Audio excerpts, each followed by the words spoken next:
We're all frauds. At least that's what we may think of ourselves, even though it's not a fair assessment of who we actually are. We force ourselves to believe that we're not worthy of the positions that we've attained, whether it be a job, CEO, a trade skill, fame and popularity, even parenting.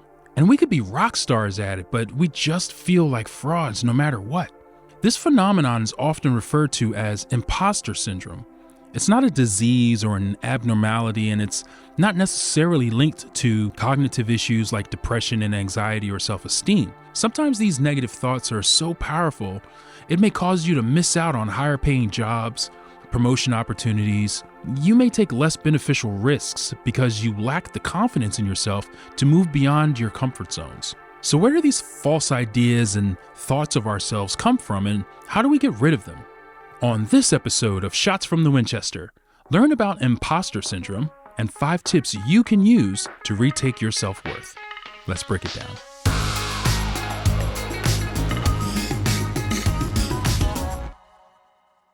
Imposter syndrome is the condition of feeling anxious and not experiencing success internally, despite being high-performing in external, objective ways.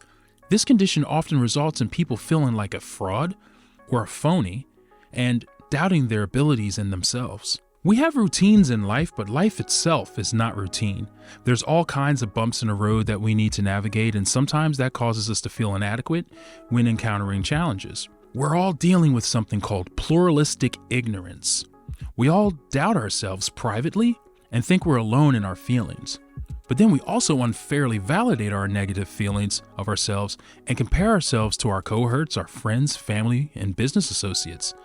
And neither of those feelings are based in anything more than a fabricated idea we've exploited in our own minds. You might suffer from imposter syndrome if you feel like you got lucky, even though you actually prepared well and worked hard. You find it hard to accept praise from people. You apologize for yourself when you didn't actually do anything wrong. You hold yourself to impossibly high standards. The fear of failure is paralyzing. You avoid expressing confidence because you feel like people are going to think you're overcompensating or you're obnoxious, which draws more attention than you want. You're just convinced you're not enough. You turn down opportunities for growth or visibility at work. Unless we talk to them, we really don't know how our peers and coworkers are coping with everything, so we're just left with these impressions, these false impressions of ourselves based on information we don't know. And then we may be surprised when we see one of our coworkers slip up. And in some way, you know what, low key, it's kind of a relief, isn't it? Not to see them fail, but that recognition of perfection is proven false.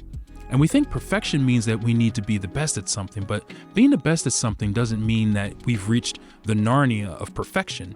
It just means that we're very good at something. And we all understand this, but our subconscious is on a different level with it.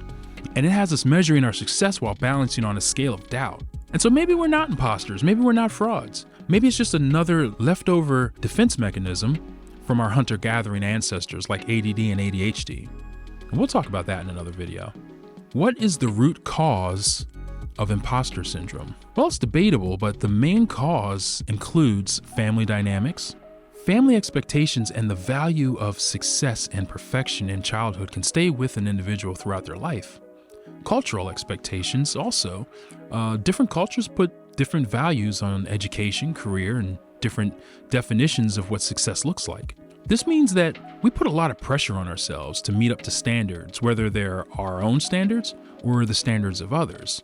And that pressure often informs our decisions and our self-image. Everyone else seems to be doing just fine all around you.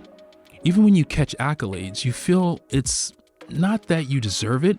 You're just hiding the fraud you are really well. You feel out of place, like you don't belong here. If anyone finds out you're not as knowledgeable as you appear, you'll be fired or demoted. People may look down on you. Perhaps you're closing a deal face to face, but 2 days earlier, a pimple the size of a golf ball appears on your forehead, and you curse eating that whole bag of Doritos you were watching the game with the other day.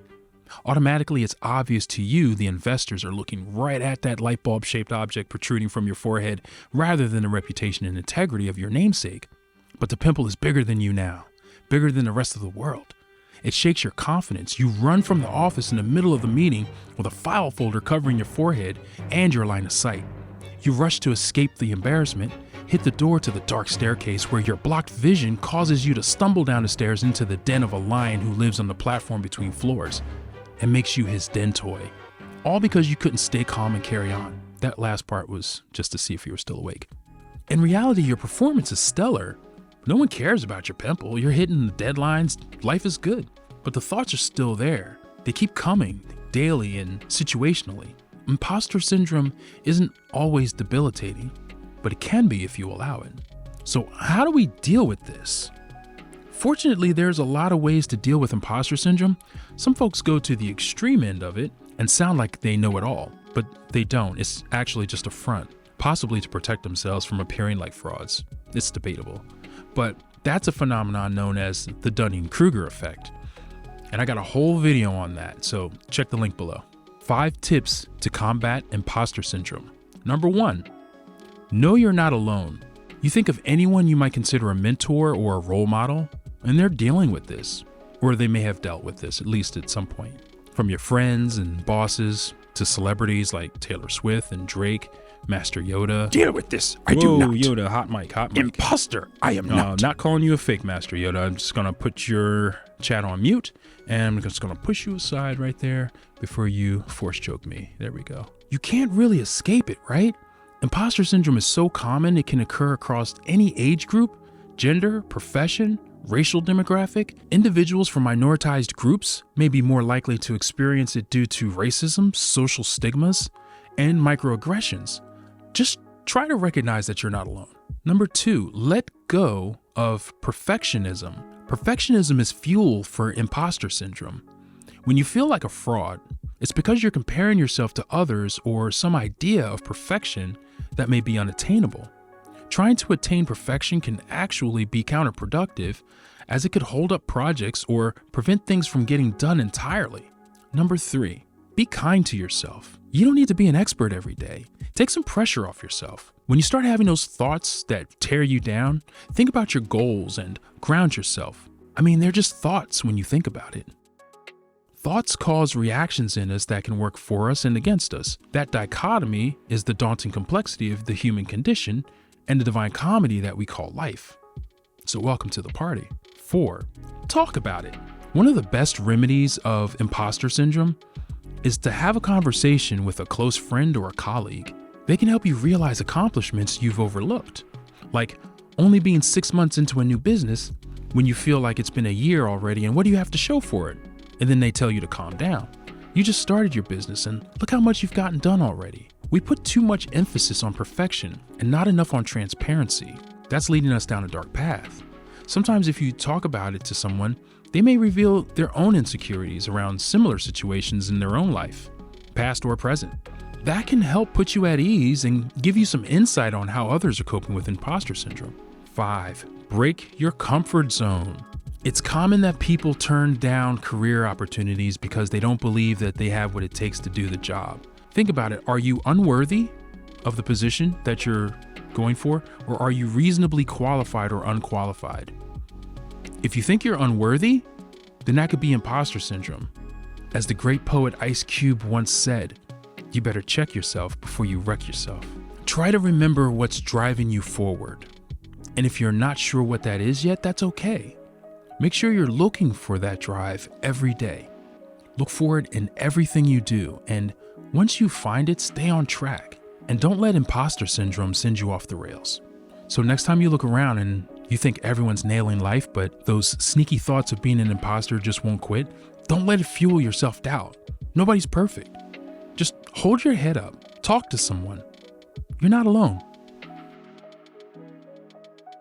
Join the conversation on imposter syndrome in the comments below. Tell us some examples of what you've dealt with, maybe something a friend has dealt with. Make sure you hit subscribe and put a like on the video if you enjoyed it. I'm your host, Al Green, and on behalf of Greencastle Consulting, your nation's premier strategy execution firm, thank you for joining us. And I'll see you in the next episode. Shots from the Winchester podcast brought to you by Greencastle Consulting, your nation's strategy execution firm.